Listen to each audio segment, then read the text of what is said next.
What's up, y'all? Welcome to another video. This is Bad News Brown breaking it down.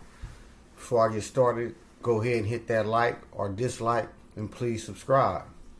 Now I'm going to hit y'all today with another prison story. Now this prison story is going to take place in DVI. In this story, it's going to be a little bit about classification issues going wrong, straddling the fence, maybe a little bit of that, and also kind of touching on the question of whether or not you have to join the gang in prison. So let me break it down. Like I said, this story took place in DVI. Now, on this bid, like, I done met people from other states, you know, occasionally on other bids, but during this bid, as I remember, this is where I met a lot of people from, you know, different states. So at this time, and also just a FYI, this was a time of peace, I should say. So it was just basic general program.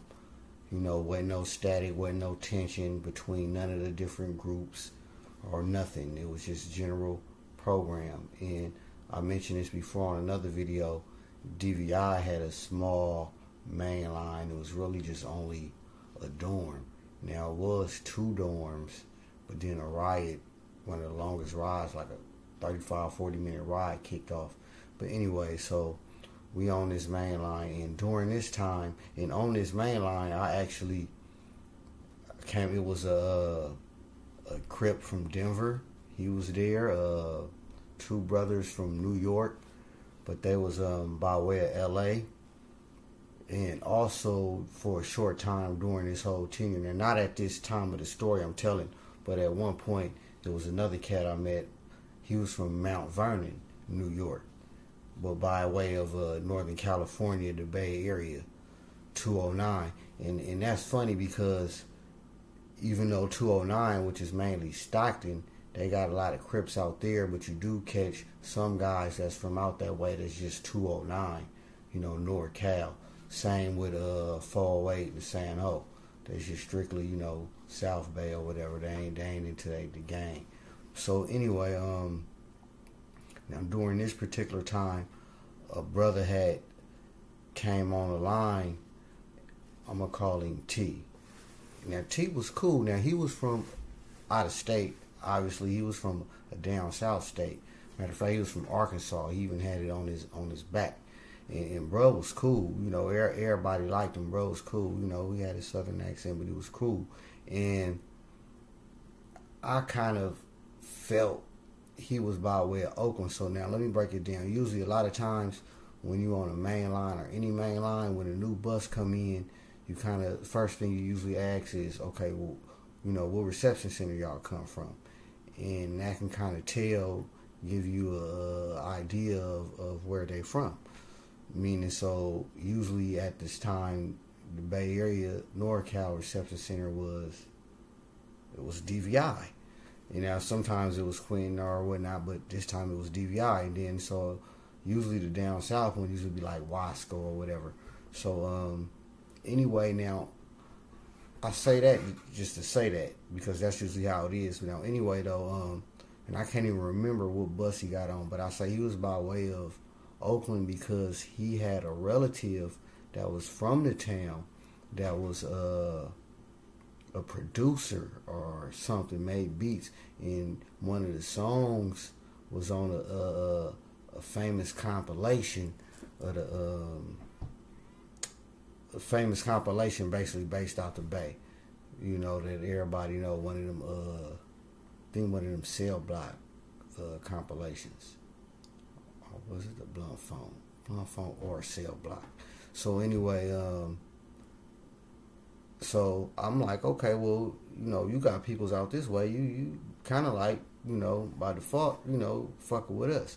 Now, keep in mind, he didn't say that, and he specifically not say that, but he was strictly, hey man, I'm from Arkansas. You know what I mean? I ain't really got too much to do with this Cali politics. Now, keep in mind, like I said, this was a level 2, a soft level 2 / level 3. Now, wasn't too much going on at this time, so it was a time of peace. Wasn't nobody really tripping.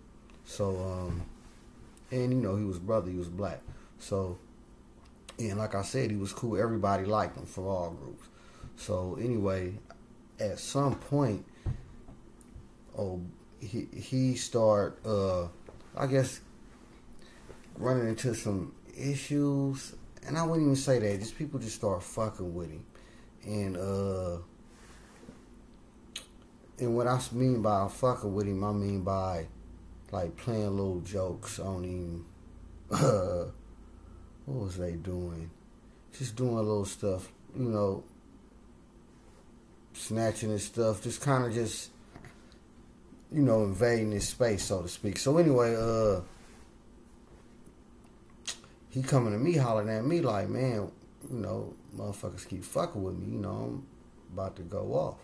So now keep in mind, I'm like, okay, well, for sure. Well, really what I told him was, because this was the issue, I'm like, what's going on is you having a classification issue, so to speak. And I didn't really put it in their words, but basically I said, you see, I told him to look around. You see how everybody laugh and kick it or whatever, regardless of what race or whatnot. If something go down, everybody know which side everybody on. And I'm like, you falling into the cracks between that. So obviously it was a person, another brother that was just kind of just poking with him. It wasn't everybody, but it was just really one or two different dudes that was really just fucking with him, you know.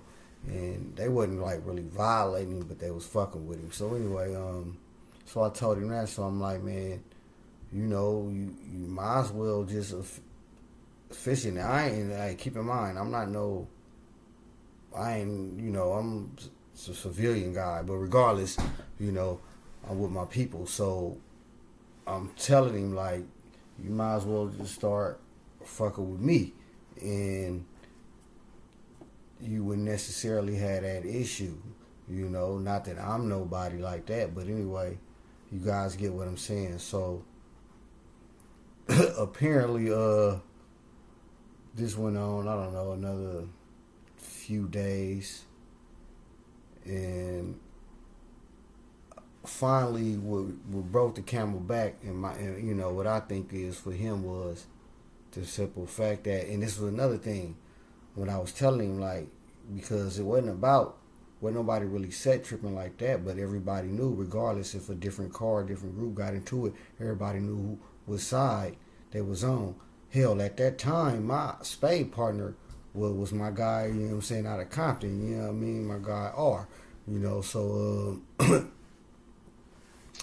it wasn't like that. So anyway, one day I think I was writing a letter or something, and he come to me, he's like, man, he mad as hell. I can see it on his face, like he ready to whoop somebody's ass. And he like, bruh, he was over there kicking back. I guess he dozed off.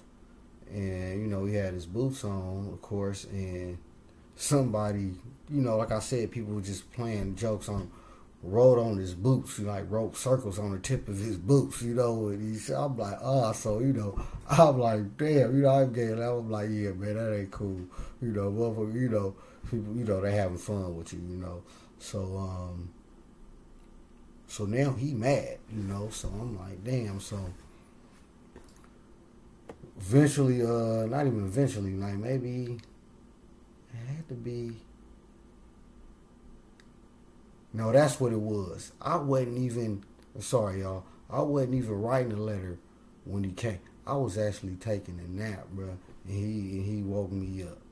You know, this was that little nap before when you come in, right before getting ready to be counted a little bit. But anyway, so that's what that happened, because what ended up happening was I was actually writing a letter. This was during the evening, and he came like, man, I whooped that nigga ass. So basically what ended up happening is my boy from down south ended up whooping I don't even forget who dude was. He wasn't really nobody. You know, he ended up whooping his ass.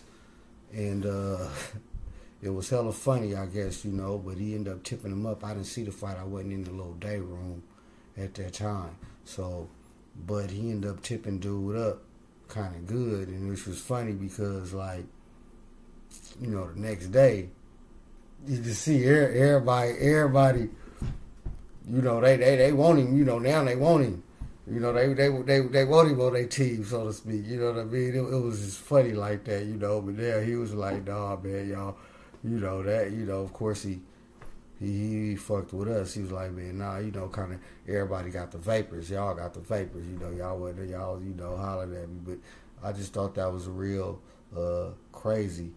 And it kind of touched on that little story as far as the classification issues when it comes to prison, and touching on whether or not do you have to join the gang. Now, again, I'm not part of no gang, and this wasn't necessarily no gang issue. So regardless, and this is another thing, in California prison, naturally is grouped by race, then it's going to be region, then it's probably going to be like crew or whatever, or gang if you with that.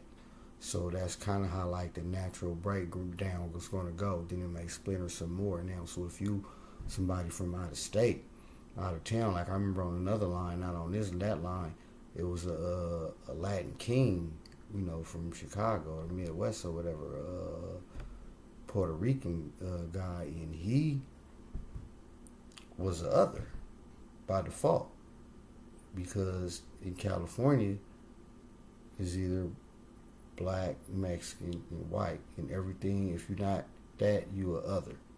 It's just that simple. So if a black guy coming from out of state, now usually if you're from out of state, brothers out here ain't gonna trip. You know, so, but them be little things that, let's say if that guy that's from out of state, he's likable and he may got a hater or two.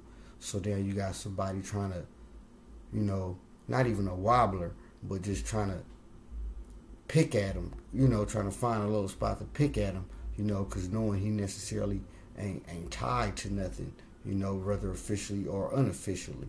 And that's what happened in that case. And, you know, I explained it to bruh, you know, and he took heed to that. And, you know, this is a cool guy. He do obviously wasn't no sucker. You know what I'm saying? My down south boy, you know, Arkansas. You know, like I said, I was going to call him T. That wasn't his real name, of course. But, you know, that was an interesting little story. But back to what I was saying as far as the whole classification things, and about as far as brothers that's from out of state. Usually, like I said, you go, depending on what, like I said, every experience can be different. And depending on what line you go on, it may or may not, it's not really going to matter, because you're a brother. So if anything jump off with another race anyway, we all going to ride anyway. But you may get somewhere and you may catch a brother or two that may be tripping like that, and maybe on some, man, you got to, you know, mess with us or something to that effect, so to speak. And I ain't even saying you got to just, you know, they ain't trying to embrace you, no shit like that, but just, you know, like I said, it's, you know, a wobbler situation. But like from my experience, from other brothers from other states that I done seen in my tenure, I didn't see too much of that. This was just kind of like an isolated situation. And now I'm thinking about it in hindsight, they was just kind of just hating on bro, because everybody liked it, bro. You know what I mean? He had one of them personalities, you know. So, you know, somebody thought, you know what I mean, you know. And that didn't happen to me in my life personally. Somebody may thought it was, you know, it was this, but it ain't that. And got that ass touched. You know what I'm saying?